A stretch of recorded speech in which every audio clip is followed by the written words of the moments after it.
All right, we are ready to go down some. You know what you want to talk about already? Yeah, we're going to talk about good speed versus bad speed. Bad speed. You've got my juices flowing. I am ready. Tell me, I just asked you what good speed is, and you gave me two options, and I was like, oh yeah, I got some avenues to go down. Yeah. What is your version of bad speed? So when people said I'd bad speed or I had too much speed at the buoy, usually what that means to me is that they actually were too slow and they were going straight at the buoy. Mm-hmm. Because it heavily dictates your path. And so if you have less speed... Or does the path dictate your speed? The path... Let's talk about path. Path is a result... I didn't mean to get you off your thread there. But I'm just saying, we'll get to path later. Ski path and handle path versus ski path. We'll get that in another episode. But your path is just simply the tracer, if you will, like where you've been through the course. And where you've been through the course is dictated solely on speed. Correct. And so when people say I had too much speed straight at the ball, what that means to me is they cut off that corner. They didn't ride that outbound line, figure out how to ride that outbound line. The widest line possible. And they didn't, therefore they actually didn't keep speed, and they were ended up being slower. They came inside, which slows you down because you're not connected to the boat. And now you're going straight at the ball and it feels fast. But so really, you're going slower. Yeah, so essentially the base is... Whoa! Did you guys see that? Not my baby. Oh, man. So essentially regarding... Sorry for the abuse of the ski over there. Oh, my gosh. We love you. Unbelievable. So regarding good speed, bad speed. So essentially what you're saying is it's not about speed. It's not about... You basically got to ignore what you feel. And we're currently skiing in 60-degree water. 58, 57, 56, yeah, something like Cold-ish water. Chilly. What's that, 14 degrees Celsius maybe? I'm going to get called on that one, I'm sure. Oh, yeah. Terrible math. You're not a mathematician. You're a skier. But essentially, and that's what a lot of people feel, and I don't really feel it now because I've gone slowly through the temperature ranges. We kind of started, I was obviously Florida, which was high 80s, maybe 80s, then I dropped to kind of 65, but then slowly you move through through the temperatures and you don't feel a big difference. But say I'd have gone from Florida to England where it's going to go from 80 degrees to 48, 45 degrees now. 40 degrees, that's then big. I'm going to feel incredibly fast. Yeah. And like you say, that was a big realization in everything, in skiing, in movement, in temperature, in fin setup, in binding setup. It kind of flicked a lot of switches for me in every single realm of the sport of, okay, like you say, when you feel fast, it's often because you haven't set enough commitment.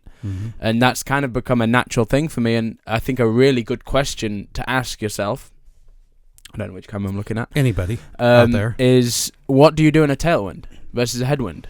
That's a good What one. do you do? Because 99% of the people out there in the world, this could maybe be a podcast in itself.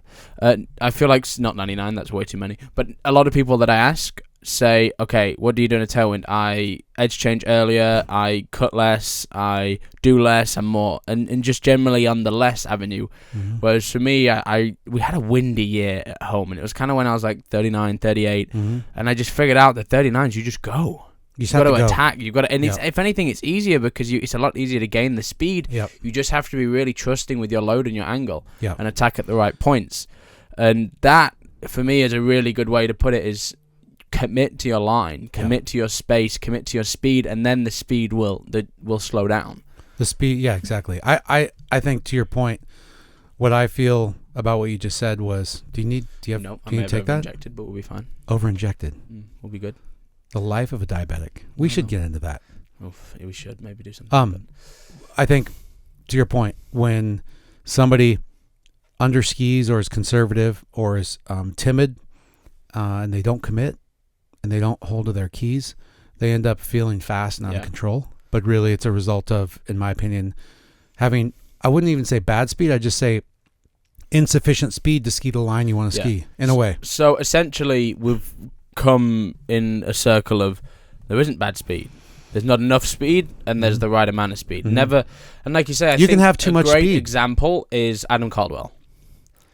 I gotta get some speed and some load, and he's strong with his position and all that kind of stuff. And obviously, there's a lot of ski stuff going on that helps him with that. But at the end of the day, he does a somewhat good job of managing his direction, outward bound his speed, and he leans probably 3 times harder than everyone else and gets probably more speed than anyone else into first wake. But he's not too fast at the buoy. And that obviously is an extreme, and there's obviously technical things there that we maybe disagree with. For sure. But he's obviously a fantastic skier who can get deep 41. So Yep. this stuff works, right? If you attack, you can't really get too much speed as long as you kind of go back onto what we talked about last session, which is the work zone. As long as you're making sure you're getting that speed early, you're holding, and then you're not working towards that second wake like crazy. You're not pulling too long after that second wake, but we're starting to feel like we're going strong with our edge change instead of just strong with our pull. Then I don't think you can really go too hard unless you're getting pulled out. Okay, we've gone into I would dangerous say territory let's there. go back to good speed, bad speed. I just heard what I said. Yeah. Yeah, I do think so it's a pendulum, it's a rhythm. Yeah. And we talked about rhythm and flow, things like that.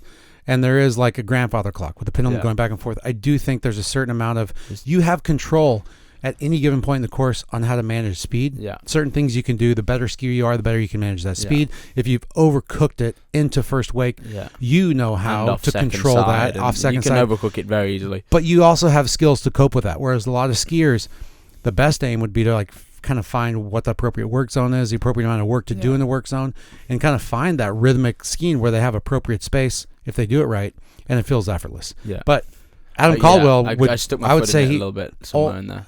I'm glad you brought him up because he's a great skier, super strong, super technically sound in his own way. He does it his own way, and I'd say his work zone is quite early, and then he comes off it quite early, but he's able to manage that direction. He ends up getting narrow, often, which he falls into big turn, and then the work zone starts quite early again. Huge spike off the buoy, but it doesn't mean it doesn't work. No. It just means that there's a different way to do it that most mortals can't ski like that. Yeah. But I do think that there's something to be said about there's not just one way to do it. Yeah. Speed though, good speed, bad speed. I think my take would be understanding that speed dictates path, and the things that that we talked about before, alignment, rotation, some of those key fundamentals that help you manage your place in the course are going to dictate speed, and that's going to dictate the path that you ride. Yeah. And probably you could also say that those other things dictate, because I feel like you can get speed with no direction in a weird way, but I think where mine would be, you see a lot of people fall on the shoulder. I get in like a lean lock, and this is essentially probably what a lean lock is.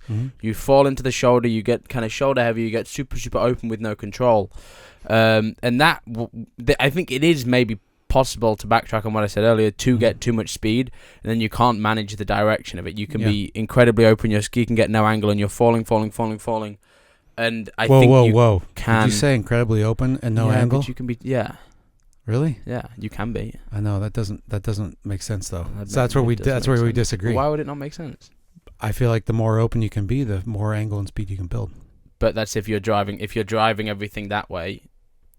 Before center line. I'm talking about if you know what you're doing. If you know what you're doing, like you, and you and Terry, how you look at it, works. If you're just going, okay, I'm going to stand there and I'm going to fall open with my shoulder and lean this way, then I think a lot of people lose angle that way. And they go straight to the ball. Yeah, and that's like I agree with the 50-50. But for me, I'll sometimes just fall in this weird hole where I go right shoulder forwards off my onside. And you can't get off of it. Stuck super open, and I'm leaning and falling, and I have no angle, I have no nothing, and I end up face planting into the wake. Yeah. Like, that's kind of where I'm at. It is possible.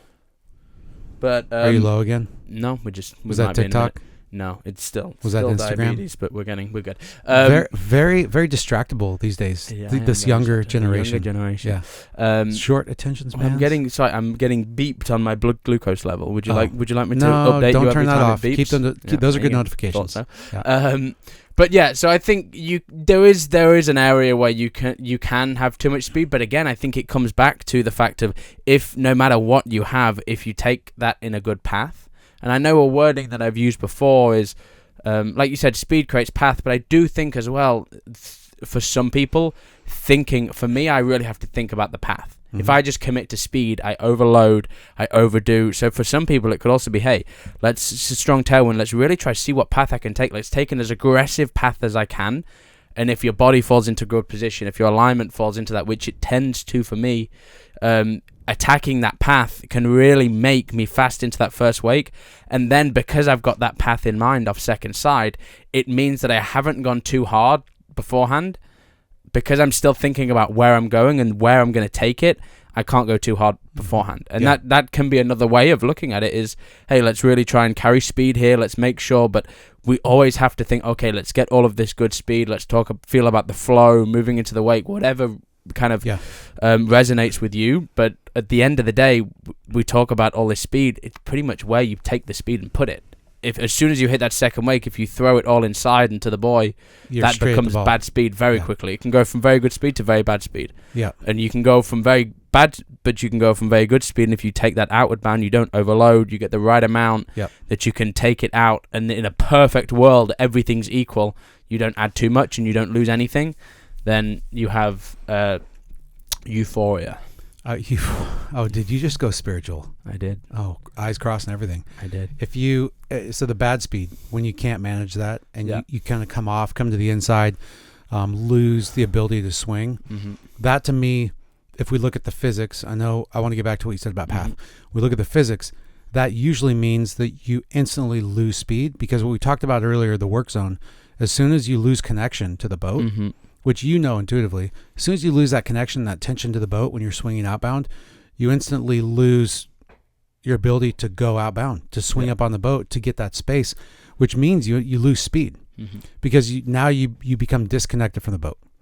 So I would say that bad speed that people feel at the ball is really a loss of speed and a loss of path. Yeah. But back to what you're saying about path. I agree with that 100%. So this is what I will say about your approach by focusing on path instead of speed, because I would tend to focus on generating speed as efficiently as possible. Yeah, I think it's not completely that way, but yeah. Well, no. So here's what I'm going to say. This is water skiing.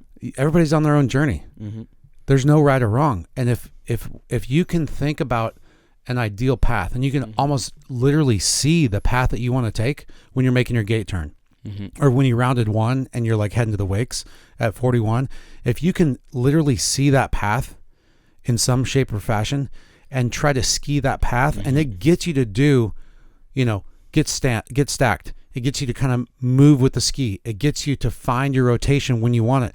If it gets you to do 4 or 5 things all at the same time without having to think about it, that's incredible. And that should not be shied away from, even if somebody like me is saying, well, stance, get alignment, and prioritize position before you try to get angle.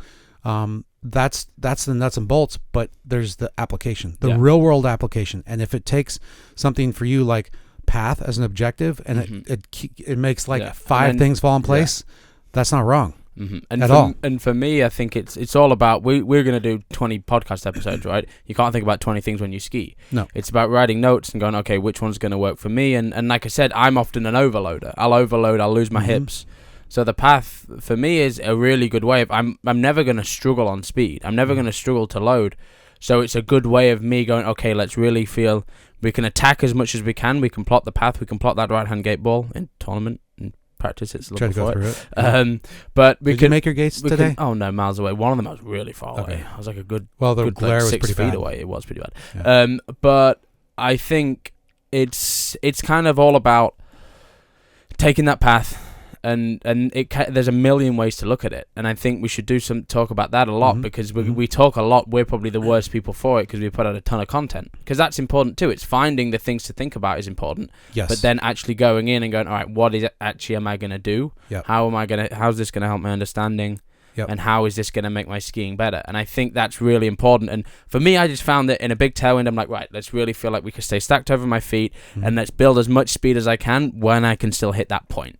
And that's really helped me in big tailwinds, especially like Worlds. We had that massive tailwind 39 in prelims. I didn't make finals, and that was a really big thing for me, because it then allows me to really keep that arc going. And often I can ski better in big tailwinds than flat or headwinds sometimes. Can we talk about this? Because you just made me think of Worlds, where in the prelims you had a bit of a headwind at 41. You had an extremely tough headwind at 41. And it might have kind of caught you a little bit narrow, and it kind of changed the course of your gate cut, basically, and your path into one. For skiers that are at 28 miles an hour, 15 off, all the way to like 22 off, 34, what is, I have one thing that I have in mind, but what's something that you usually tell skiers at that ability level? that helps them keep their speed up through the Deal with course. So that, and I'm not talking headwind, tailwind, but that highlighted this thought. It's like sometimes people don't know to adjust. Like if it's a headwind, you got to maybe pull out a little stronger or a little bit later. If it's a tailwind, you pull out a little Adjust earlier. your timing, Adjust your timing. But for me, I've seen, I'll just say, so you can maybe riff off of that. But for me, I see people slowly over the course of the season or a couple weeks, they'll migrate to try to control speed at the beginning. So they have a slow one. They'll migrate towards a narrower gate, and pretty soon they're kind of not really even making a gate turn, and they're kind of just like getting drugged straight to one, and they feel slow, but then that catches up to them at 2, and they can never get past 2 or 3. I agree 100% with that. Happens a lot, and I'm not probably the best person to talk about this in a way, because I tend to sometimes navigate towards a narrow gate, and like at Worlds, I've had that. 2021, I had the exact same gate. When that wind changes at Jackson, it blows that way. Like it's done for the last, pretty much the only sets I've taken when the wind's been like that there, and I ski there all the time, is from that end, so it can be easier to catch you out. I got a good gate, and often the way that I like to think about it is often narrow gates are if you can load, if you can get the ski set in between you and the boat, if you can drive through centerline, if you can do all of this stuff that's very, very challenging, sweet, go ahead. But it's going to cap you. For most people, it's going to cause you problems. And it's by no means, a narrow gate can be good. It's a lot easier to make a narrow gate bad than it is to make a wide gate bad. Did I say that in the right way? Essentially what I'm saying is a wide gate, yes, there's a few special occasions, a few people that can do a good job of it, but if you can master the wide gate, it's always going to be better than a narrow gate. Yes, maybe a narrow gate's going to be more consistent. You can be too wide. You can go too, it's easier to go too hard on a wide gate. It's easier to do all of these things, but just by putting a narrow gate in, your best narrow gate is never going to be as good as, say, an average wide gate. In my opinion, there's a million ways you can go into that. There's going to be a million people that disagree. I partly disagree with it in some aspects, but that's for a whole nother topic week about gates. But if you go super narrow like I did at Worlds, you got to get this. In my opinion, you got to get the ski set in between you and the boat aggressively. You've got to load quite early. You've got to make sure that you're really driving over that front foot, because as soon as you sit back, exactly like I did, I got the ski in between me. I got stuck on the back end of my ski, and I just got pulled inside straight to one. You have to get the ski set in between you and the boat aggressively. You have to get your weight over your feet aggressively, in my opinion, to drive into centerline and then create that outward swing. I just got completely separated into first wake. And that's what happens to most people when they go narrow. Or they just do the same cut as they would with a wide gate and obviously never get anywhere. They say, oh, the whole pass was ruined, but it's just because you didn't do anything on the gate. I do think there's a lot of emphasis put on gates, and we'll probably talk about gates more than one time. We should stop and talk about that.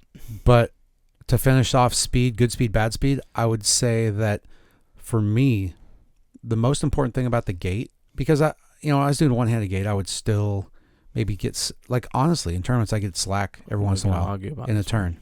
No. I'm saying, even if I got slack or I had a little bit of a weird turn, if I was turning with a close to the right speed, I was turning from close to the right width, that would allow me to get into position and accept the load from the boat and drive to first wake, then it didn't really matter, because I was able to generate the right momentum to be on the swing path that I wanted to be on through the course. I feel like for beginner to intermediate skiers, I feel like that's the biggest, maybe single component that's important about the gate, is making sure that you can find a way to generate speed and maintain speed through that gate turn and into your cut through the gates, because then you're on your way. And people, I think that should be the next one we do, is about gates, why they're so overamped. And I do think they're important, but they are also incredibly overamped. And I think I think very good coaches use it as an excuse to not work on anything else. Totally. And I think I've been guilty of that too. Me too. You get into the set, it's like back to back sometimes. You get into kind of, let's just do another one. We know we're going to miss the next one, let's just do another one. And it's like, yes, gates are incredibly important, but like you say, as long as if you're matching speed with the boat and not dropping back too much, if you're staying over your feet on the gate, you're to me, that's kind of tick 101, and then you will get better from there on. I think that's good. Good speed, bad speed. Yeah, couple things there. Just to, I feel like we got off some tangents. Just to like, who us? Never. No. Like clarification. Hey, like, is speed is, if you feel too much speed, you're on the wrong path. Yep. You very often you're either on the wrong path, wrong position, wrong something. But Or all essentially, the above. usually you're gonna get good speed, and everyone's pretty good at getting speed into the first wake, but not many people are good at directing it in a good direction off the second side. Yep. So one, either making sure that we're stacked into first wake, making sure that we're in a position that we can then move from efficiently in the edge change, Mm-hmm.